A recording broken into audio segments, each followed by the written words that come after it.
Hai semuanya, kembali lagi di kelas ID Spora.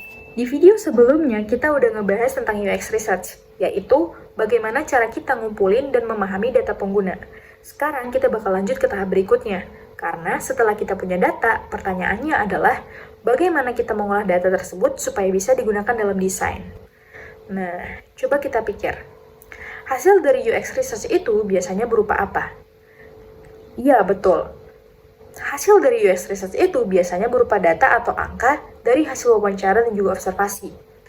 Masalahnya, semua itu masih mentah.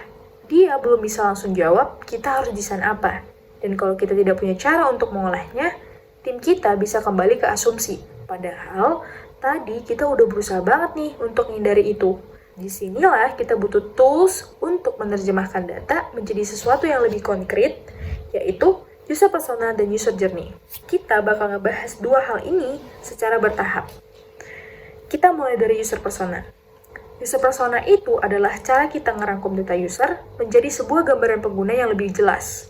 Dengan persona, kita punya acuan dalam mengambil keputusan desain, mulai dari fitur, navigasi, hingga cara berkomunikasi. Dan yang penting, semua tim punya pemahaman user yang sama. Kalau kita lebih dalam, user persona itu bukan cuma profil user, tapi dia punya peran penting dalam proses desain. Pertama, membangun empati. Artinya, kita sadar nih bahwa cara berpikir user itu bisa berbeda dengan kita sebagai desainer. Yang kedua, membantu fokus desain. Jadi, kita nggak lagi membuat semua fitur, tapi hanya yang benar-benar dibutuhin. Dan yang ketiga adalah mencegah bias. Ini penting, karena tanpa disadari, kita tuh sering banget nih ngedesain dari sudut pandang kita sendiri. Dengan persona, keputusan kita jadi lebih objektif dan juga berbasis data. Sekarang, kita bakal lihat lagi persona itu dibangun dari apa aja. Dalam user persona, ada beberapa bagian penting, seperti identitas, latar belakang, kemampuan teknologi, tujuan, dan juga hambatan pengguna. Semua bagian ini diambil dari data yang sudah dikumpulkan sebelumnya. Nah, sekarang kita bakal lihat contohnya. Di sini, data pengguna sudah dirangkum menjadi satu profil. Kita bisa melihat identitas pengguna, latar belakang, hingga tujuan yang ingin dicapai. Selain itu, terlihat juga hambatan yang dialami oleh pengguna. Dengan bentuk seperti ini, data yang sebelumnya tersebar menjadi lebih jelas dan juga mudah digunakan. Dan inilah yang nantinya menjadi dasar dalam membuat desain.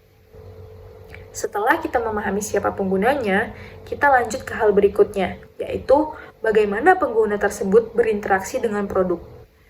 Disinilah kita menggunakan user journey. Kalau user persona menjawab siapa, user journey bakal menjawab bagaimana. User journey dibagi menjadi beberapa tahap. Mulai dari awareness, yaitu saat pengguna mulai sadar nih bahwa mereka membutuhkan sesuatu. Lalu dilanjut dengan consideration, yaitu saat mereka mulai mencari dan membandingkan pilihan. Setelah itu masuk ke tahap action, yaitu mulai menggunakan produk. Dan yang terakhir adalah retention, yaitu apakah pengguna akan kembali atau tidak. Di setiap tahap, pengguna akan berinteraksi dengan sistem. Inilah yang disebut dengan touch point. Interaksi ini bisa terjadi di berbagai tempat, seperti website, aplikasi, atau media lainnya. Yang penting, semua pengalaman harus terasa konsisten dan mudah digunakan. Nah, dalam perjalanan tersebut, akan ada bagian yang membuat pengguna kesulitan. Inilah yang disebut dengan pain point. Bagian ini sangat penting karena dari sinilah kita tahu apa yang perlu diperbaiki. Setiap kesulitan bisa menjadi peluang untuk membuat desain yang lebih baik. Sekarang kita lihat contoh user journey. Disinilah kita bisa melihat perjalanan pengguna dari awal sampai akhir. Tidak hanya apa yang dilakukan, tetapi juga apa yang dipikirkan dan juga dirasakan. Selain itu, kita juga bisa melihat bagian mana sih yang menjadi kesulitan dan bagian mana nih yang bisa diperbaiki. Dengan cara ini, kita bisa memahami pengalaman pengguna secara lebih lengkap. Jadi, setelah data dikumpulkan, kita tidak langsung membuat desain, tapi kita perlu juga ngerapiin dan memahami data tersebut melalui user persona dan user journey. Setelah itu, baru kita bisa masuk ke tahap berikutnya, yaitu membuat solusi desain. Dan itu akan kita bahas di materi selanjutnya.